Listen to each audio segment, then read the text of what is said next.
East India company వారు విభజించు పాలించు తరహాలో వైసీపీ నాయకులు కూడా కులాలు మతాల మధ్య చిచ్చు పెట్టి చోద్యం చూస్తున్నారని ఏపీ తూర్పు Kapu welfare and development corporation chairman Palavalasa Yashasvi ఆరోపించారు. అభివృద్ధికి కూటమి ప్రభుత్వం రేయింబాళ్లు కృషి చేస్తుంటే వైసీపీ నాయకులు కులాలను రచ్చగొట్టడం ఏమిటని ఆమె ప్రశ్నించారు. గత 40 ఏళ్ల నుంచి తూర్పు కాపుల రిజర్వేషన్ కోసం తీవ్రంగా కృషి చేస్తున్నట్లు ఆమె తెలిపారు.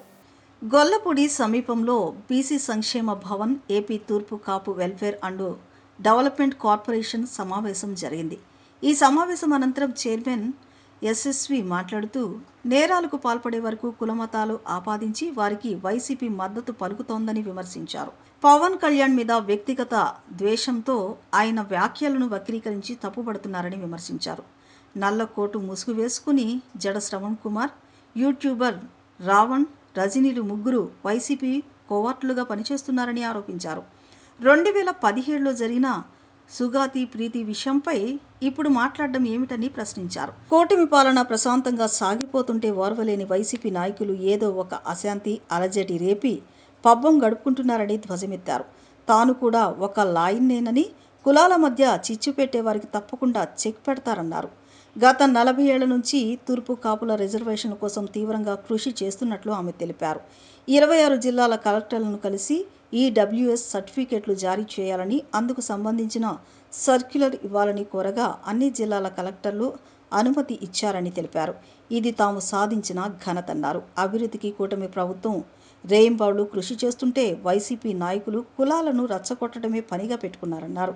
ఈ కార్యక్రమంలో Kapu politics JAC chairman Velpuri Srinivasarao, welfare corporation డైరెక్టర్లు సత్తిబాబు, గోవిందరావు, గండి రామునాయుడు, గెడ్డం పెదకాపు, శేఖర్ పాద్రులు, మూది నారాయణస్వామి, కె లీలావతి, గతి సత్యవతి తదితరులు పాల్గొన్నారు. మన ఏపీ రాష్ట్రంలో కార్పొరేషన్స్ కింద విభజించిన 54 కార్పొరేషన్స్లో మాది ఒక కార్పొరేషన్. అంతకుముందు ఒట్టి కాపు కార్పొరేషన్ అని ఉండేది. ఇప్పుడు తూర్పు కాపు కార్పొరేషన్ అని 2 విభజించడం జరిగింది. ఇది ప్రత్యేకించి ఈరోజు నేను ఎందుకు చెప్తున్నానో అది కూడా మీకు వివరంగా చెప్తాను. అయితే మేము చేసిన ఘనతలు ఏంటి అన్నది ఒకే ఒక లైన్లో చెప్పాలని నా ఆలోచన.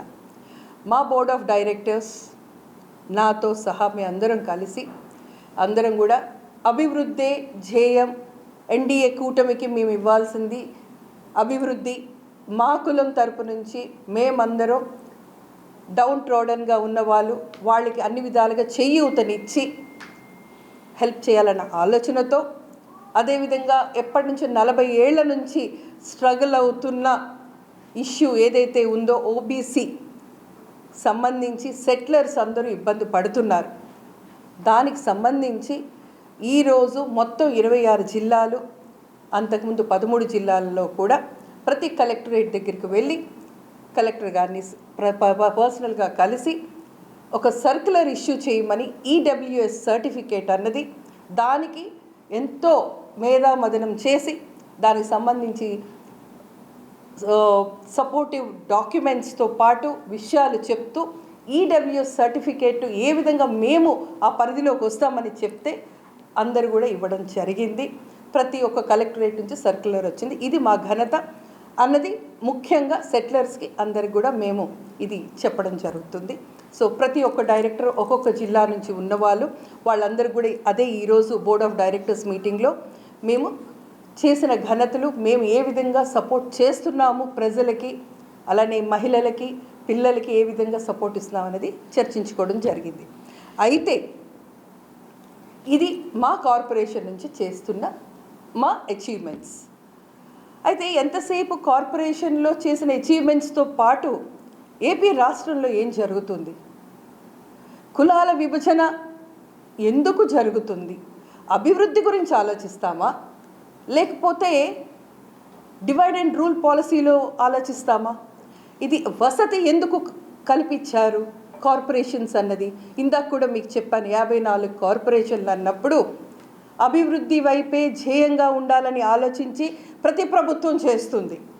మేము కూటమిలో చంద్రబాబు గారు ప్రత్యేకించి జనసేన తరపు నుంచి, మేము పవన్ కళ్యాణ్ గారి తరపు నుంచి, అందరం కూడా బీజేపీ తరపు నుంచి అందరం కూడా ఆలోచించేది అభివృద్ధి అభివృద్ధి అభివృద్ధి. అలాంటిది కులాలను విభజిస్తూ ప్రతి క్రైమ్ని, నేను ఒక లాయర్నండి, ఈ కార్పొరేషన్ చైర్పర్సన్కి ఏం పని అని కొంతమంది ప్రశ్నించవచ్చు. నేను ఒక అకౌంటబుల్ పర్సన్ని, ఒక ఓటర్ని, అలానే ఒక లీడర్ని, లాయర్ని, ఒక మహిళగా, ఒక సామాజిక స్పృహతో, ఒక బాధ్యతతో నేను ఈరోజు కొన్ని విషయాలు మీకు చెప్పాలి. జనరల్గా నేను కార్పొరేషన్ మీటింగ్స్ మాలోనే చేసుకుంటా, ఎప్పుడు ప్రెస్ ముందుకి రాలేదు. ఈసారి రావడానికి కారణం, ముఖ్యమైన కారణం, ఎంతసేపు కులాలతో ఆడుకుంటున్నారు, పేకాట ఆడినట్టుగా ఆడుకుంటున్నారు. క్రైమ్కి కులం పెడుతున్నారు, పొలిటికల్ డెస్క్కి కులం పెడుతున్నారు, అలానే ప్రతి ఒక్క విషయం మీద, కాజ్ మీద ఫైట్ చేయడం లేదు. కాజ్ మీద ఫైట్ చేస్తే ఎన్డీఏ కూటమి ఎప్పుడు కూడా బ్రహ్మరథం పడతాం, తప్పకుండా అందరం సపోర్ట్ చేస్తాం. ఏదో చేస్తున్నాము కదా, చేతకాని వాళ్ళలాగా అనుకుంటున్నారేమో. ఒకవైపు నుంచి చూస్తే అక్కడ జడా శ్రవణ్ గారు, నేను ఈరోజు ప్రత్యేకించి డైరెక్ట్గా చెప్పిన జడా శ్రవణ్ గారు, అలానే ప్రశ్న శ్రావణ్ గారు, ఇంకా నల్లకోట వేసుకొని చెప్పుకొని ఎంత ప్రాక్టీస్ ఉందో నాకు తెలియదు, కానీ ప్రతి ఒక్కళ్ళు కూడా ఇష్టం వచ్చినట్టు మాట్లాడుతున్నారు. అది ఎవరు? రజనీ అంటే ఒక ఆవిడ గురించి కూడా నేను కొన్ని మాటలు చెప్పాలి. నేను మా పార్టీ నుంచి వచ్చిన వెలుగులే ఇవన్నీ. అక్కడ ఒక నామినేటెడ్ పొజిషన్ పడేసి ఉంటే ఈరోజు అంత మాట్లాడడం జరిగేది కాదు. అలానే వైసీపీ కోవట్ల కింద ఎవరైతే ఈరోజు మీడియా ముందొచ్చి ఎమ్మెల్యేలు, ఎంపీలు ఒక ఎత్తు, వెనక్కి నుంచి సపోర్ట్ చేసే, అది జడా శ్రవణ్ అవ్వచ్చు, లేకపోతే ప్రశ్న రావణ్ అవ్వచ్చు, జరుగుతున్నాయి. అసలు ఇష్యూస్ చూస్తే ఈరోజు నడిబొడ్డున, విజయవాడ నడిబొడ్డున మేము కొన్ని విషయాలు లీగల్గా కూడా నేను ఒక 2 విషయాలే చెప్తాను. ఇన్నాళ్ళు అసలు అందరూ సుగాలి ప్రీతి ఇష్యూ ఎక్కడ, జడా శ్రావణి ఇష్యూ ఏంటి, ప్రశ్న శ్రావణ్ ఏంటి, ఎందుకు అన్ని కలగా పులగా ఈరోజు ఒక కుంపట పెట్టి విజయవాడలో కూర్చొని ఎవడికి నచ్చినట్టు ప్రెస్ మీట్లు పెడుతున్నాడు. విషయం మీద మాట్లాడండి, విషయం మీద చర్చించండి. ఎవరికైనా చేసేది, నేను ఇందాక కూడా చెప్పాను, ఈ కార్పొరేషన్లు, కులాలు అనేది అభివృద్ధికి వెళ్ళాలి తప్ప డివైడ్ అండ్ రూల్ పాలసీలో ఎవడు మాట్లాడకూడదు, పద్ధతిగా ఉండదు. అసలు 2017 నుంచి ఈ రోజు వరకు సుగాలి ప్రీతి ఇష్యూని కావిడి మీద మోసినట్టుగా మోసి ఇన్నేళ్ళు పవన్ కళ్యాణ్ గారు ఇష్యూని పబ్లిక్లోకి తీసుకొచ్చారు. సిబిఐ ఎంక్వైరీకి రిఫర్ చేశారు. ఆ తల్లికి కుదిరినంత వరకు సపోర్ట్ చేశారు.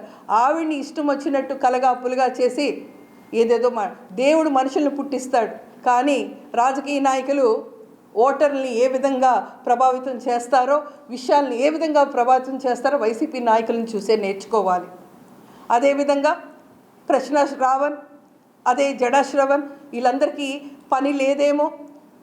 ఎవరు అన్నారు, చెట్టు కింద ప్లీడర్లలాగా కూర్చొని క్రైస్తవ మతం అంటున్నారు, ఒక కాపు కులం అంటున్నారు. ఈరోజు కాపుకు సంబంధించి కాబట్టి నేను కూడా మాట్లాడుతున్నాను.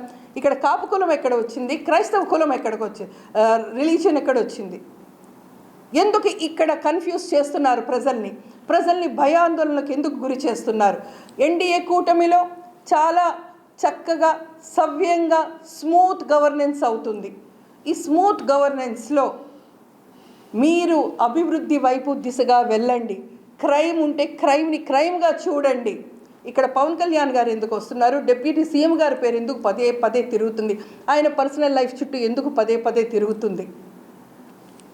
ప్రజల గురించి మాట్లాడి, విషయం గురించి మాట్లాడి, కోర్ట్, లా అండ్ ఆర్డర్, సూమోటోగా జడ్జెస్ కూడా ఎన్నో ఇష్యూస్ని తీసుకుంటున్నారు. అలాంటి ఈ జ్యుడిషియల్ టైంలో మీరు మీ చేతుల్లో చట్టాలు తీసుకొని లా అండ్ ఆర్డర్ని మీరు డిసైడ్ చేసే లైన్లో వెళ్ళొద్దని చెప్తున్నా. ప్రజలందరికీ భయాందోళనలకు వెళ్ళకండి. ఇక్కడ ఏదో జరిగిపోతుంది కాదు, తాటాకి చప్పుడికి ఎవరు భయపడేది లేదు.